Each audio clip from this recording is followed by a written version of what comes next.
If you don't fully understand that Democrats and Republicans are merely the two necessary sides of the same ever-escalating colonial fascist coin our system is, because you're not on the receiving end of our constantly under Democrats and Republicans impoverishing, destructive and deadly system yet, then you're in denial of how our necroliberal system operates, of the dimension of its destructive and deadly consequences, and what it means for predominantly, but not only, marginalized people, pervasive, permanent, omnipresent violence and death, and that in an escalating manner due to its innate and great for growth.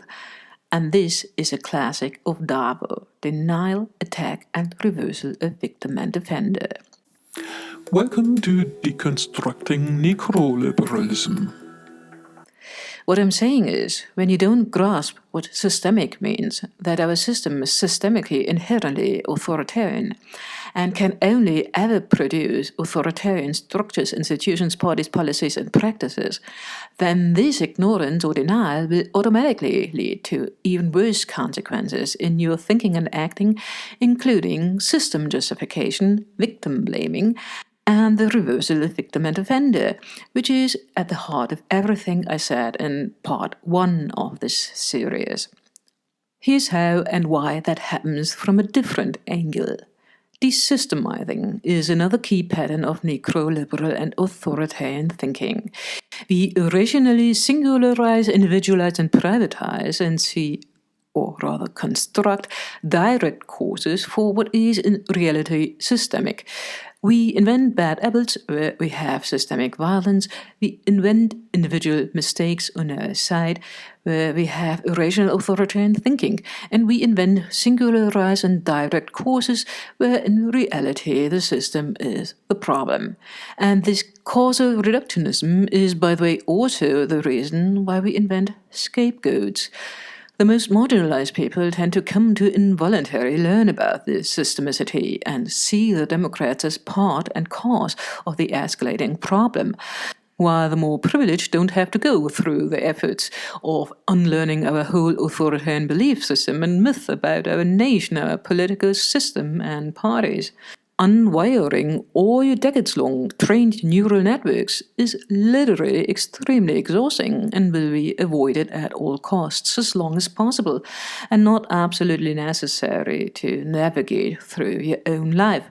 The privileged can afford to remain stuck in a completely irrational framework which hurts the marginalized and in which Democrats supposedly, instead of co-escalating it with a smile, stop the authoritarian fascism of Republicans, while committing genocide.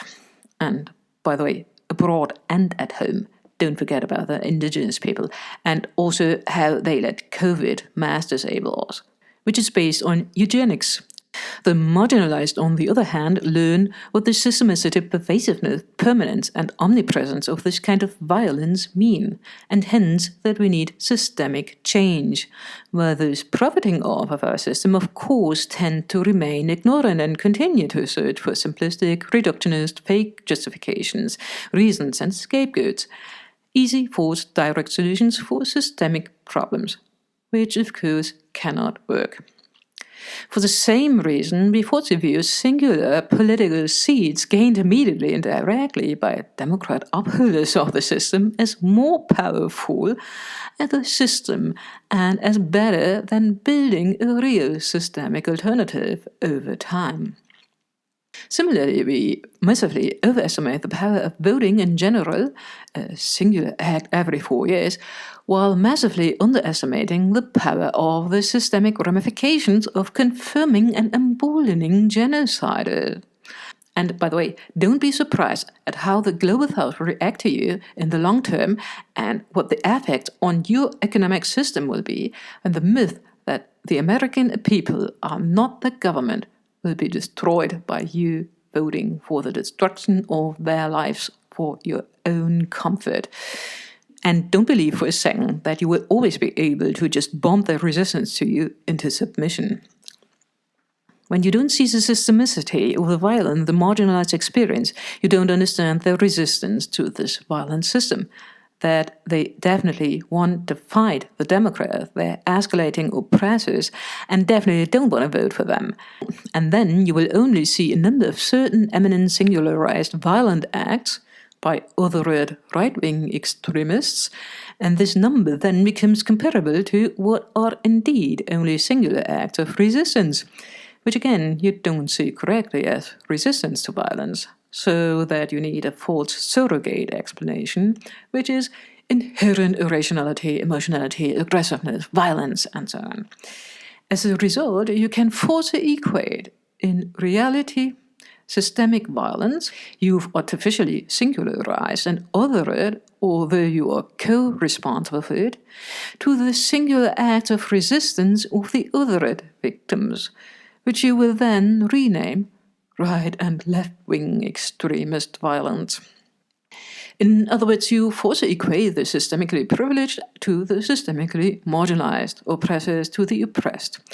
In addition to those mentioned in part 1, another consequence of this cognitive and narrational operation is that you don't take those resisting the system seriously.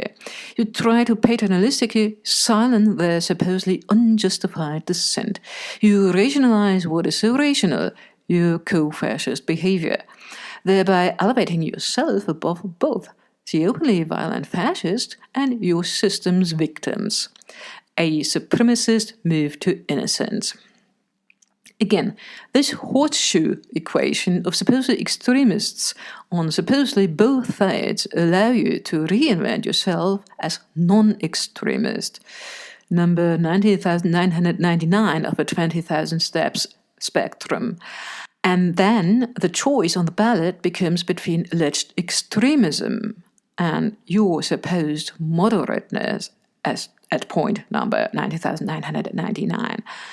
And in this false dichotomy, every vote against you conveniently and in line with superiority ideology and fascist thinking cynically become the same: a vote for extremism, a vote for fascism, no matter that some of them, unlike you, actually are the opposite, anti-fascist.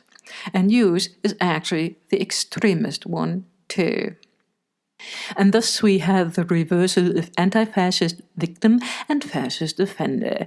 It's only in this irrational framework where the liberal has, narratively only, repositioned and reinvented themselves as the supposedly good guys that anti-fascists are turned into the problem and cause for Democrats not winning, while in reality it's the Democrats' own responsibility to not cause an inherently escalating system, the rise of fascism and Republican wins, but serve the people who would have then voted for them.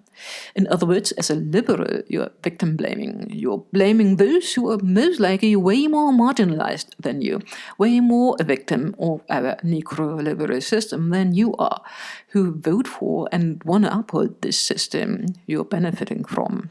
However, as you still want to uphold the fiction of being an inherently good person, you then resort to all kinds of false and extremely irrational and authoritarian rationalizations of the irrational, and to false justifications for your self-serving, narcissistic and reckless behavior at the expense of billions of othered lives. We've seen that in crass forms during the last days, sometimes in openly fascist forms, and sometimes slightly more subtle. The result, however, is that anti-fascists and Palestinians are blamed, used as surrogate causes for the escalating system as scapegoats, a practice very well known from Republicans and fascists. And all too often, liberals too dream of punishing their scapegoats in extremist terms.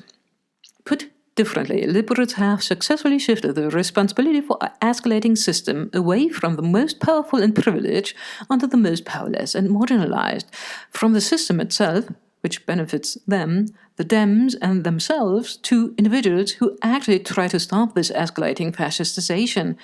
In reality, however, Dems are not only responsible for upholding and escalating this destructive and deadly system, but also for representing the will of the people, respectively, for offering you something in return for your vote. In a supposedly representative democracy, it's not your obligation to follow the orders of a party. To follow a party It's the party's obligation to follow your wishes and voting patterns, which is why you should never vote for parties who do the opposite of what you need, like systemic escalation. Yet when Dems demand you to vote for them, they basically demand what Israelis and the rest of the global north demand from Palestinians, obviously to a much worse extent. Endure our systemic violence, which more or less slowly kills you, or resist and get killed immediately.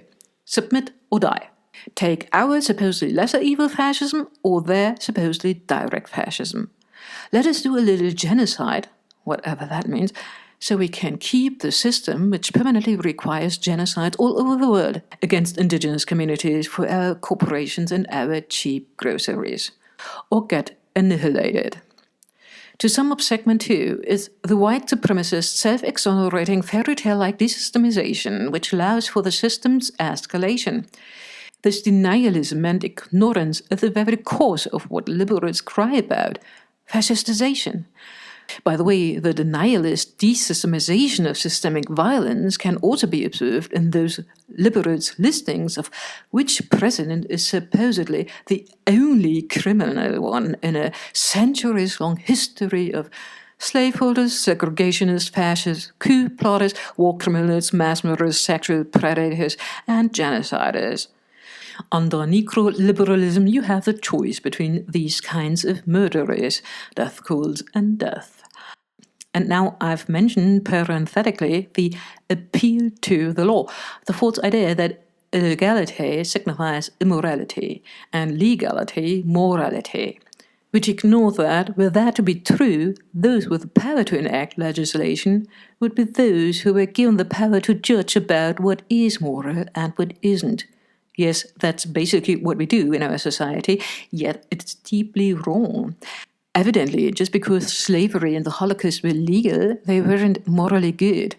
Yet liberals believe in the moral superiority, inherent goodness, and greater innocence of their slave-holding, segregationist, genocidal, and sexually abusive presidents, just because the system these presidents created never held them accountable. I wonder why. And on a side note, if you portray these presidents as basically innocent, what are the hundreds of millions of victims then?